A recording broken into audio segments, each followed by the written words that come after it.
Arnold Schwarzenegger. A man, an accent, a physique, several movies, several manly movies for manly men, that's what we have here. Masculine men and their masculine pursuits. Not the first action hero, but could he be the last?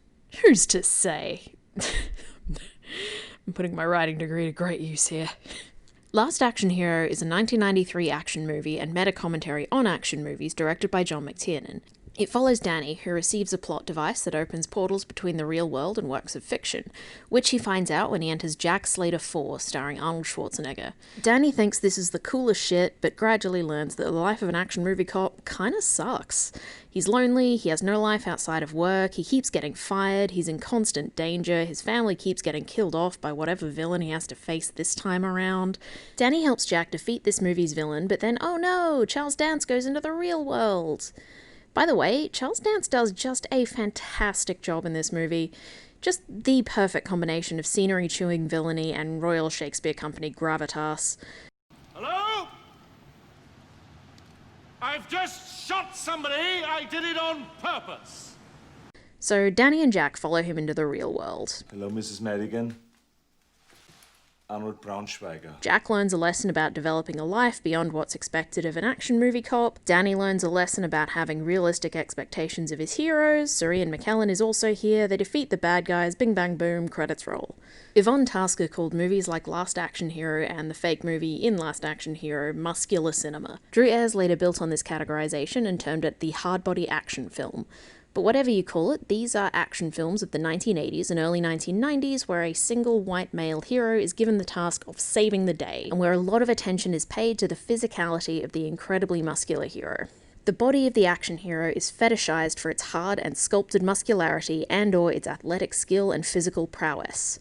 These are films where the muscular male form is both celebrated and fetishized for its muscular excess. Without me defining it, you probably instinctively know what kind of movie I'm talking about. Basically, it's this kind of thing. Oh, yeah. Oh, yeah. Manly sounds. Tasker calls this masculinity. A kind of masculinity that exists in this kind of action movie that is both an active, agentic depiction of hypermasculinity and a feminized commodification of the hero's physical form. It's kind of like the male gaze being applied to male characters.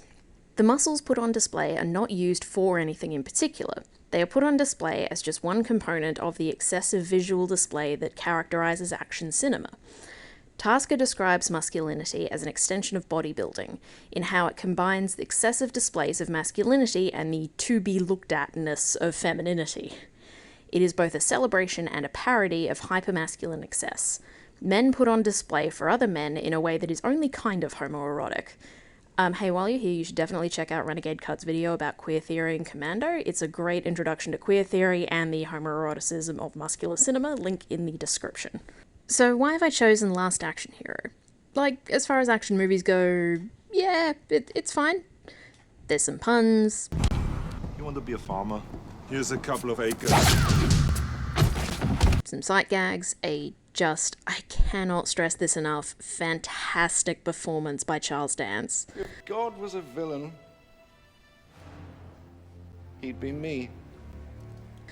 But at the climax of the movie, something really interesting happens. See, in real life 90s New York, Jack has been realizing that there's a whole lot about real life that actually kind of slaps. Sure, you have to experience pain even if you're a good guy, but he's also had a meaningful conversation with a woman for the first time in his life. We talked. I never just talked to a woman before. It's neat. He's realizing for the first time just how much his life has been shaped by the narrow confines of toxic masculinity, using violence to solve his problems and letting physical intimacy stand in for emotional connection. Jack finds himself trapped in a never-ending cycle of losing the people he loves, killing those responsible, only to lose someone else at the start of the next movie. So when he has the chance, he does the only thing he knows how to do. He confronts the man responsible, Arnold Schwarzenegger. Braunschweiger. Look, I don't really like you, right? You brought me nothing but pain. While Danny is in the movie, he follows Jack on his emotional journey. As I mentioned before, the absurdity of Jack's life as a movie cop is revealed through the course of the film within a film. After he's fired, probably not for the first time, he goes back to his empty apartment, his wardrobe full of identical clothes and a would-be assassin, and starts to reflect on his life. This is the fourth installment in the Jack Slater series, and each time the stakes get higher. In Jack Slater 3, his son was killed by that movie's villain, and then earlier in this one, his favourite second cousin was killed by this movie's villains. His social life is just as empty as his apartment. He pays a guy to call him at the office and pretend to be his ex-wife just so he can look cool in front of the fellas. His actual ex-wife is happily remarried and never thinks about him. The only family he has left is his daughter, and he's very worried about her future. He can see her following the same path he took, and he doesn't want her to take it.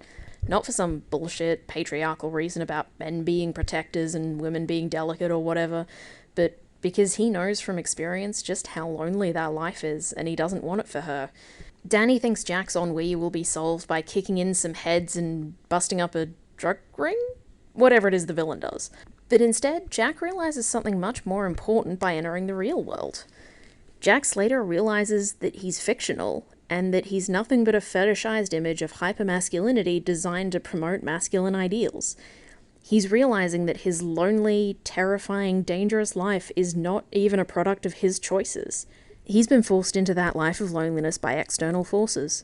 All of his pain is the design of studio executives who know that commodifying his body through the vector of Arnold Schwarzenegger will make them tremendous amounts of money. He's realized that another life is possible, and even though he doesn't really know what it is, he wants it. Now, even though I'm making a specific case about a depiction of masculinity that occurs in a certain subgenre of action movies, there are definitely going to be commenters going, blue, you just hate masculinity, don't you? And that's not true. I like masculinity, at least its non-toxic varietals. And don't worry, I'm not here to tell you how to be a man properly. You can all figure out what works best for you. I'm just a humble, non-binary movie fan who likes action cinema. And speaking of, remember those clips I used earlier of Arnie being a manly, rugged, manly man? They're from Commando, my second favourite Schwarzenegger movie. My favourite of his movies is Eraser because there's this bit where he shoots a crocodile in the face and then says this. Your luggage. But that's beside the point. Let's look at how this montage from Commando ends. The being a man montage transitions seamlessly into a being a dad montage, just like how John Matrix's life seamlessly transitioned from being whatever he was into being a full-time parent.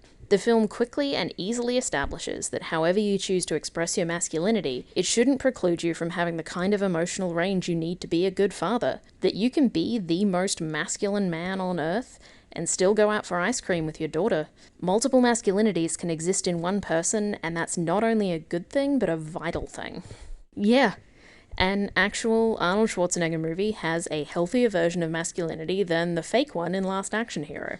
The fake one is probably most closely modelled on Lethal Weapon, where, one person is concerned for Mel Gibson's mental state, and she's portrayed like this.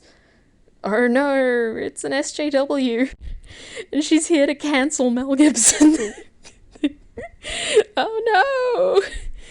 Good thing his captain didn't listen to her, so he could go out into the field and respond to a man having a mental health crisis like this.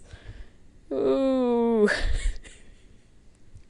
I am too young to remember when Mel Gibson was a legitimate, charismatic heartthrob type.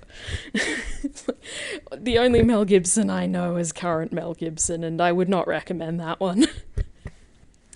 Back to Commando for a bit. Something you don't get in a lot of revenge movies, especially where revenge is being taken by a father or a husband, is a sense that the wife or child actually, matter. They're people with a past and an interiority and an importance beyond what they mean to the plot. Take Law-Abiding Citizen, for example. Gerard Butler spends 10 years of his life and 2 hours of plot avenging people who are listed in the credits as Clyde's wife and Clyde's daughter. They're apparently important, but we learn nothing about them, not even their names.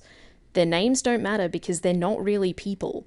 They're possessions that were taken away from Gerard Butler. But in Commando, John really likes being a father to Jenny. He wants to rescue her from kidnappers, not just because she was taken away and that affects his image of himself as a protector, but because he really enjoys her company, and because being a dad is an important part of his life. So I guess what I'm trying to say is, please, Mr. Braunschweiger, release your muscular son from his hard-body prison. He can do so much better for himself, and you've proven that in your own extremely muscular body of work. Hey, thanks everyone, that was the video. If you like what I do, maybe like and subscribe and all that cool stuff. Follow me on Twitter and Instagram and all the other ones. I also have a PayPal tip jar at paypal.me/Izzie Jellyfish. There are links in the description. Thank you, everyone. Goodbye, and have a good one.